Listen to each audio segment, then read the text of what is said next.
Welcome to the Radical Rhythm Podcast. This has been created for those of us that love radical women who live perhaps by the rules, but also question and challenge the status quo.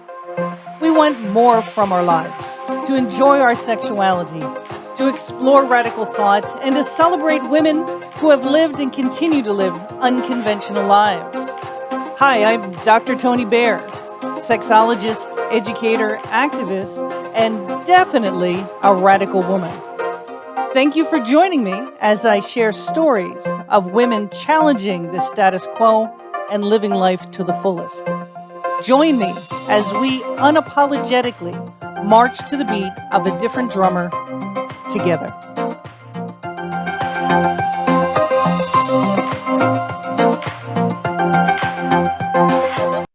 Welcome to the Radical Rhythm Podcast. Today I have a friend of mine from way out west, Miss Sera Miles. Thank you so much for joining us today. You're sitting here, those of us that are watching this on YouTube, next to a sign that has your name and something about love. What is that? And tell us about yourself. Yeah. Thanks so much for having me. I'm thrilled to be here, Toni. PEP is the company that I own. It's a phone sex company. So PEP Love is our URL. We had this beautiful design made where it looks kind of like a ticket, like you get a ticket and you peek in. Or I also think it looks like, like you're peeking in, all that stuff. So PEP is my phone sex company. I operate operations out of this studio that we own, where we have a photo studio, and look forward also with my becoming education, connection, and support to doing some classes in person as things hopefully remain safer and safer, and be a part of the community at large. Well, thank you. So who's Sera Miles, if you had to answer that question? Sera Miles, it is an alter ego. Like, that's not my legal name. My real name is Sera, but it's not spelled in this sexy SERA way. When I designed my name over 20 years ago, when I entered the sex industry, Tara Patrick was very big, and she spelled her name TERA. So I kind of modeled the way I spelled my name after that. Sera Miles owns PEP. She does phone sex. She's been a sex worker for over 20 years. She's an activist. She's an educator. I love doing education on topics that range from polyamory, non-monogamy, relationship structure. I especially love teaching about infidelity. And I love teaching about how to negotiate power dynamics in what I call radical relationships. And really, I love to talk about any of that stuff, because for Sera Miles, being in the sex industry for over 20 years, doing mostly phone sex, I have this really intimate view of people in their relationships. On the phone, people tell you stuff that they're not going to tell you in other situations. And getting that intimate a view of how people are unhappy and unfulfilled, or unable to voice their needs, or unwilling to take a risk, has put me in a position now, as I'm kind of swerving from sex work into being more education full-time, a position where I'm excited to meet people at that edge of, I might be able to say what I want and help them get there. Sera Miles is very close to who I am all the time. Some people, whether it's in the BDSM kink and leather world or in sex work, will have an alter ego that has a little space from who they are. Well, I have a background in theater. I was trained in the method. And so Sera Miles and my legal self are about this far apart. I hope that's a good, thorough answer and not too thorough. Right. For those of you listening on the podcast, she showed us about 3 inches. So they're only about 3 inches apart, which is interesting. Yeah. So you said you've been in the sex industry for 20 years. What do you mean by sex industry? Because I'm thinking of a buffet of possibility. I started out in 2001. Yes, 2001, doing fetish video and some in-person sessions. I was mentored by 2 amazing women, one in New York, one who was then located in Baltimore. And so I came up in this sex industry in a more traditional way that doesn't happen as frequently anymore. And that I had 2 mentors telling me how to negotiate, how to protect myself, how to make sound decisions about what I was and was not going to do should I stay in the sex industry. From there, I was moving to New Mexico to go to graduate school, and I found PEP, which was then owned by its original owner. And I saw, well, they do phone sex. Let's see. I wasn't sure if I was going to be cut out for phone sex, which is kind of funny now, because I started doing phone sex a few months later in 2002, and I have done phone sex more regularly than anything else. I have, done a little bit of so many kinds of sex work, and ranging from for domination, recordings up. And one of my favorite things that I've done is I was the voice, the dominatrix of the world voice for the first two pornographic computer games ever made. They were made right here in Albuquerque. I answered an ad on Sexy Jobs, and I forget if it's the first one, Bone Town or Bone Craft, but the fun part is at the very end of one of those games, I rip you a new asshole with my love of degradation play, verbal degradation. Or if you win, you get to screw me into submission. Wow. Good Wow. odds. I have not had a program on this podcast quite like this in a little while. So I am loving this. I can't wait to learn more. So I'm going to tell you a little story, and I want you to mentor me. Okay? Okay. All right. So years ago, I discovered this online dating thing. The internet was invented for a little while by that time. And I was walking down South Street in Philadelphia with some friends. And a new friend who happened to be a dominatrix was walking with me down the street. And I was telling her about a dilemma that I had. I said, I met this woman online, and her fantasy and what she wants me to do in bed with her is to talk dirty. And I said, I am not good at that. I just can't like talk dirty to somebody in bed. And at that time, the dominatrix grabbed me by the scruff of the neck. I'll never remember this, or forget this rather. Yeah. Very memorable. Lifted me up like a quarter-inch kind of on my tippy toes as we were walking down the street. And she put her mouth in my ear and started to tell me things that she would do to me. Now, at that time, what happened is I saw red, Sarah. I wanted to nail it, right? So I know I'm not the person that wants to receive the dirty talk, especially if you're pulling my hair, because I just want to knock you out at that point. Mm-hmm. If you were going to mentor somebody shy and butch like me, how would you mentor me to talk dirty to somebody in bed? The first thing I would tell you is it's going to feel awkward. So work towards radically accepting that it is going to feel awkward. It's going to feel weird to say these words to somebody else in a private situation, words that you might not even ever say to yourself when you're fantasizing or masturbating.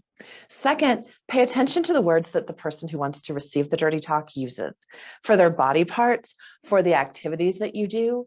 Pay attention, if you can, to the cadence of their speech. If they have a slight accent, if they're a slow talker, a fast talker. We kind of like being talked to, not only in the language that we use, but in the rhythm that we have. And I feel like one of the things that's made me very successful at phone sex is that partially through acting training, partially through accidents of birth, being growing up in a multilingual household, being around people who speak a variety of languages so much in my life, I'm very good at catching that, not in a way that's like mimetic, but in a way that's subtle. And so if you can focus on those two things, the words the person uses and the cadence of their speech, then you can feel a little analytical about it, a little intellectual. And for many of us, I would imagine, especially for butch folks, and I love butch folks, then the tamps down the like emotional, oh my God, the heartburn of emotion that comes up when you have to do something that you don't want to be bad at, you don't want to be weird at. You don't want to be the Seinfeld episode, the panties your mother laid out for you. Like nobody wants to go there. But those are the places to start, and be easy on yourself. If this is something you really desire this person and they want to be talked to dirty and you want to get there, It's fantastic if you can do 2 phrases the first time you attempt it. And then you just build a little, one more phrase, and you also get a sense of their reaction. So maybe when you say, good girl, you get a big reaction. If you say, princess, reaction. And build it that way, almost like you're a student of this person's verbal identity.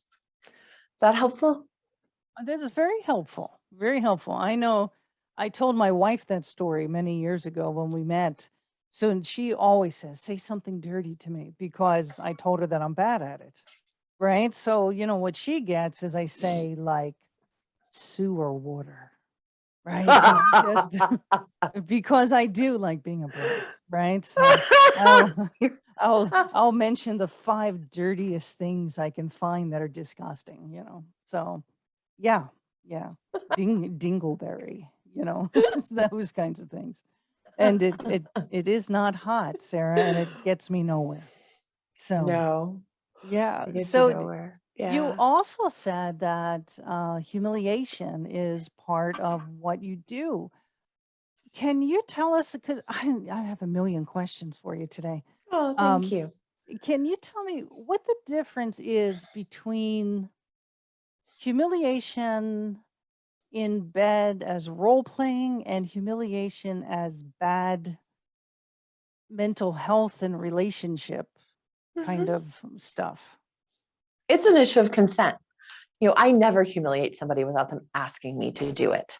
Or if I'm with a personal partner and I want to do a humiliation scene, I would always ask first if we're going to do it at all acceptable.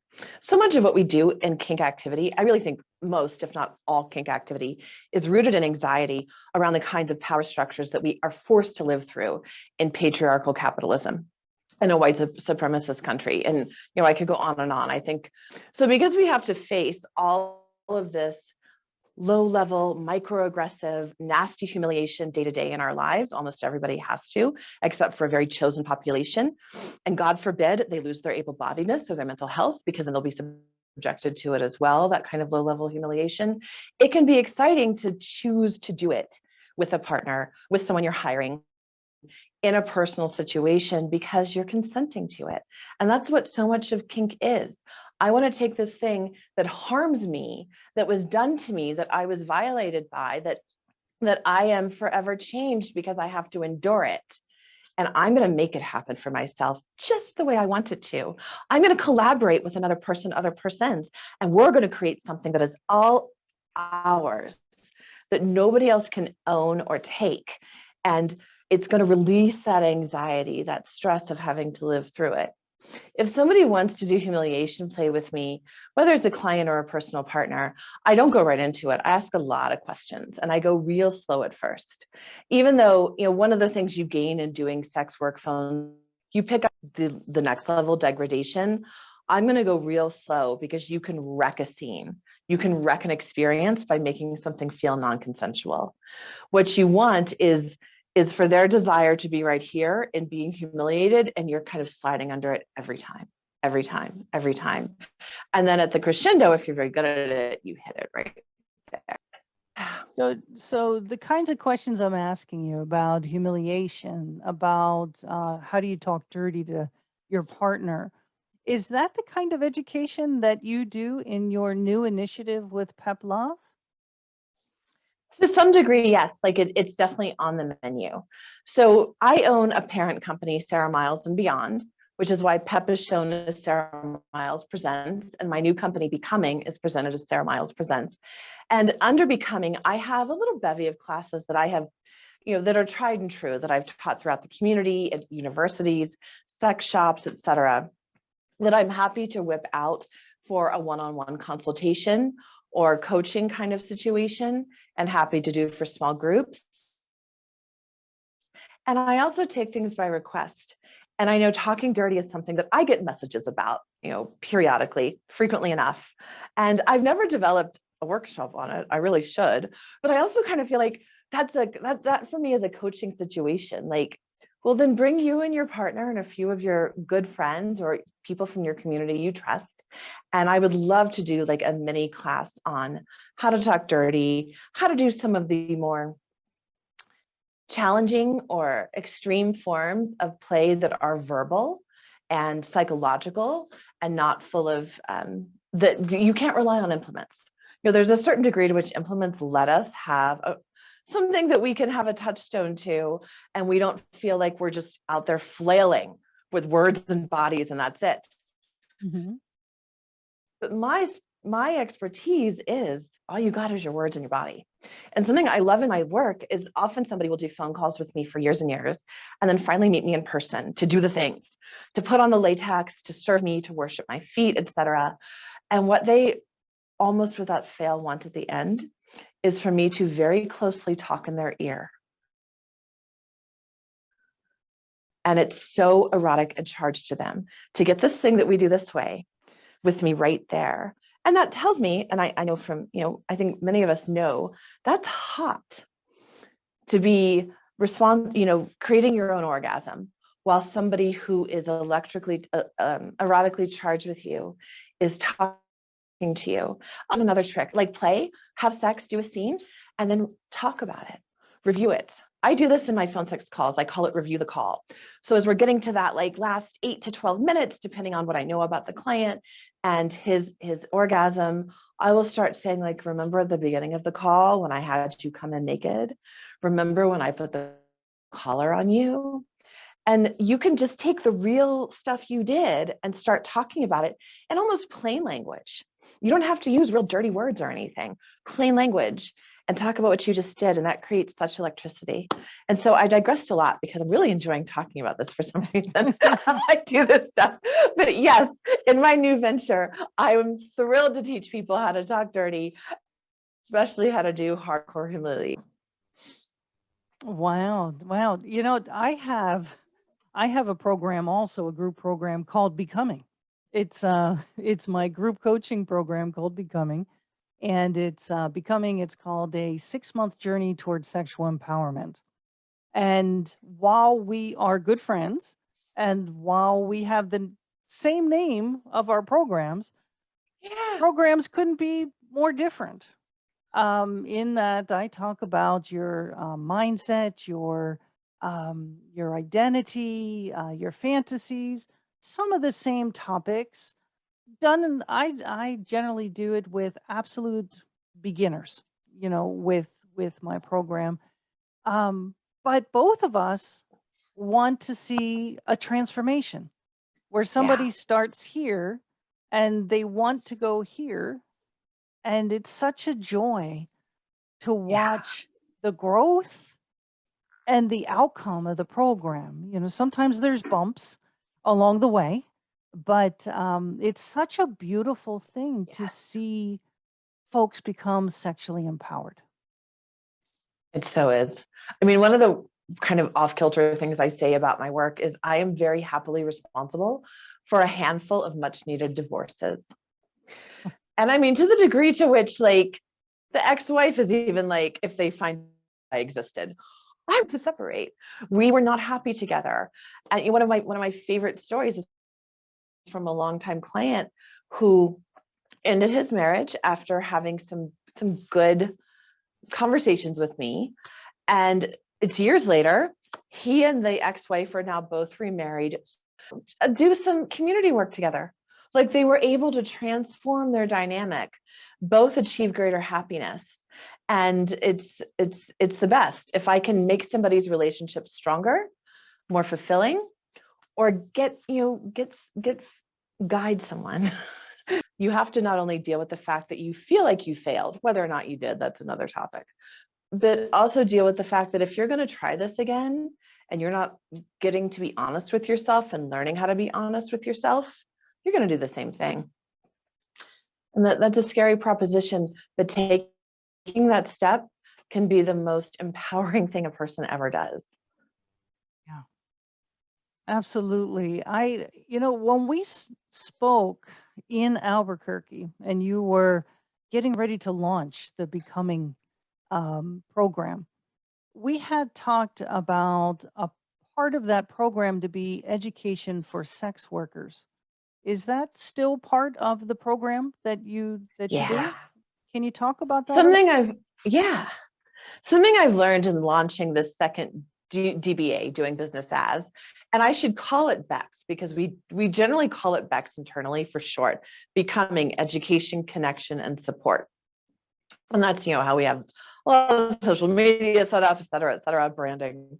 But one of the many things that BEX, in my vision, will do as a whole is provide support, particularly for sex workers who've been in the industry for 10 years or more. A lot of people do, dabble. They work for 6 months, they work for a few years, they work because financially it helps them get over a hump. But something shifts if you really stay in this. Something shifts as you approach that decade where your reaction to doing the labor and your experience of doing the labor is dramatically different. And so a colleague of mine and I really want to provide a support group, essentially, that will give folks who've been in the industry for a decade or more a place to talk about that stuff. And then one of my other visions for BEX is that it is a retirement plan for sex workers. To build the company up past myself and what I do, I would like it to be a place where somebody leaving the industry or looking to go into semi-retirement work, maybe with only a few regulars, only a day or two a week, is able to offer education through my company that is specifically coming from the wealth of experience that sex workers have and knowing about people's desires, relationships, hopes, fantasies, dreams. Oh, wonderful. Can you give me an example of a topic that those who have been sex workers for 10 plus years might be struggling with all alone? Mm. Sex work can be great financially. Something that my colleague and I talk about is how much sex work often helps somebody get out of a DV situation, a domestically violent situation. That's a common theme. I could do it and make this much money this quickly, and nothing else offers us that. So looking at how prevalent domestic violence is, especially against women, and how many women do sex work, there's a clear link. So this is a great positive, right? At the same time, if you are entangling with people in which they are being, so learn just how much people lie. And that's hard. It's hard to try to forge any kind of dynamic with a person that is trusting and whole, and not know deep within yourself that people lie. And they lie because they feel trapped. They lie because they had to as children. They lie for reasons that have nothing to do with you. But for me, over 20 years in, it's hard to trust anybody, especially knowing everybody keeps some stuff, not just secret, private. Privacy and secrecy are two different things. But most folks are going to be dishonest in some way, and being accepting of that in interpersonal relationships is a struggle when you know just how deep those lies can go. Yeah, so many people have issues with trust, period, right? And then that just, I imagine, just makes it even a bigger piece of Yeah. your distrust. And how about forming intimate relationships? I mean, that is a question that comes up that you probably get a million times about sex work Yeah. and having one's own relationship. I know a friend of mine is a sex worker, and when they come home and they're not in the sex work community in Nevada, they just want to watch TV, eat popcorn, and put their feet up. They're not feeling like they want to just have passionate, mad sex with their partner. Mm-hmm. That's not that they don't love the person. It has nothing to do with that. It's just, wanting to relax and not have to put makeup on or dress up or put heels on or what have you. I'm spoiled there because I do phone sex, so I don't have to do all that. So doing all that, we have a new lady working with us, and I was always joking with her that this will spoil you because you'll be like, I could put on makeup and clothes and go do that job, or I could sit here in my pajamas with my popcorn and so might call, and I love talking with him, and he'll do 5 hours. Yeah, but I think that one of the first things I always like to underscore about being a sex worker and having interpersonal, intimate relationships is that they do not feel the same. I think that's a public misconception. It's an understandable misconception. But when I am with a client in any way, I am paying attention to what he I am not thinking about what I need. And I'm doing a place where he is both fulfilled, where his needs have been met, and hungry for a little more because it's my job and I want him to come back. So I'm doing all of this kind of analytical work around eroticism. And it is thrilling. Like, I don't mean to say it's not. Like, when I really get somebody and I get there and I take them where they need to go, it's ecstatic for me intellectually and emotionally. It's not so ecstatic in other parts of my body most of the time. Every so often, you do get a client or clients who have enough in common with you that you can have an erotic exchange. But what I'm seeking as a sex worker really in serving my clients is I want that emotional intellectual high. I want to know that I met that man exactly where he needed to be met, and that I made his life more peaceful, more pleasurable, that I gave him something he can hold on to if something negative is happening. In my interpersonal life, I expect my needs to be heard. And I want there to be an exchange, and I want there to be a sense of reciprocal desire, so that the desire is not, I'm going to buy your service. Well, you bought my service, I'm going to serve you. Desire in interpersonal relationship is I desire you and you desire me. What's hard about forming relationships when you do sex work is the misconceptions and prejudices that other people have. And that even if you find someone or someone's who don't have them, they're going to have friends who have them. They're going to have family members who have them. And there's this whole little hurdle you have to cross about who gets to know. Are we being secretive or are we being private? And those are the pressures that I think can really harm a relationship, because the kind of sex work any sex worker does is going to impact to some degree what they want to do interpersonally. But there's going to be other factors, like how often do they work? Do they work like 6 months, a big chunk, doing in person and doing stuff where their body is being touched? So it makes sense that they would come home and not want to have their body touched as much. They want to form other kinds of intimacy. Workers too are very good at establishing, make him not embarrassed, because they will be very embarrassed if they can't reach orgasm. So you over time become very skilled at replacing things like maternal comfort with orgasm, giving some kind of emotional closure. And because we good at that, we are very good dynamically. And that can be surprising for folks, especially in the regular world, who've been taught their whole lives that sex is the only kind of intimacy that counts. Mm. Yeah, that's a really important point, right? Thank you. So when you've answered most of the questions that I've asked, and I've been peppering them to you, Yeah. um, most of the time you use a male pronoun. Are most of the customers male? And do you ever Mhm. get women who call? By far, most of the people who call my company are men. By far, most of them would tell you that they are cis and heterosexual. Every so often, a woman does call, and we are all so excited when a woman does call. It's like, oh, a girl, yeah. Everybody wants to talk to her. We are open at PEP to talking with anyone who wants to call, period. And we are never concerned about somebody's identity that they announce themselves with, etc. But I think too, our company is very rooted in BDSM support groups. This company was a BDSM support group before it was a company, and it was run initially by a femdom who had male submissives. And so that's going to affect, how we're regarded long term. But let me make it absolutely clear. We are happy, all the ladies of PEP, myself and every single one of us, love talking with anyone, any identity. We welcome you. Fantastic. Well, I hate to say this, but our time is up already. It just seems that it flew by, and I hope that you'll come back and we can talk Yes, again, especially with those I black love to. gloves. They're pretty hot.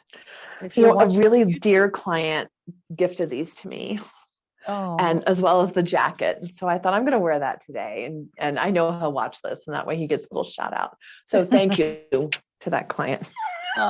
beautiful, beautiful.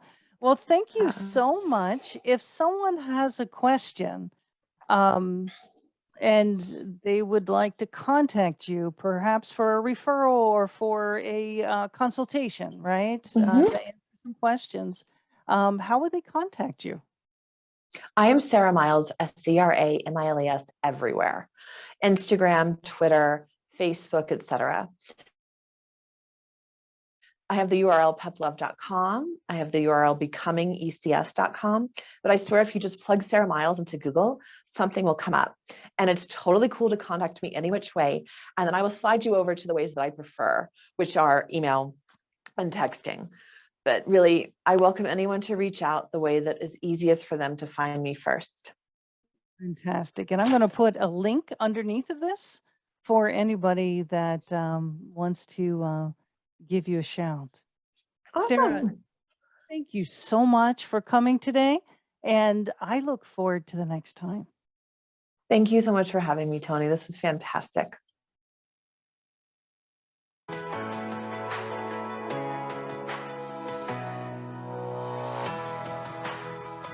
Thank you for listening to the Radical Rhythm podcast today.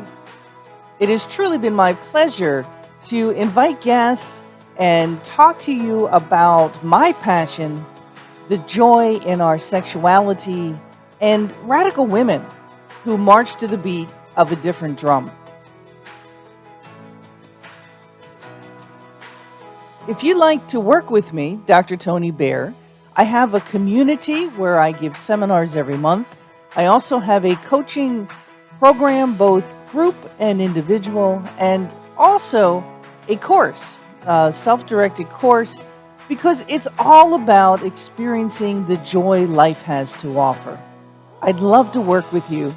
Check out my link below, www.ToniBearEdd.com. See you next week, and don't let anyone dim your shine.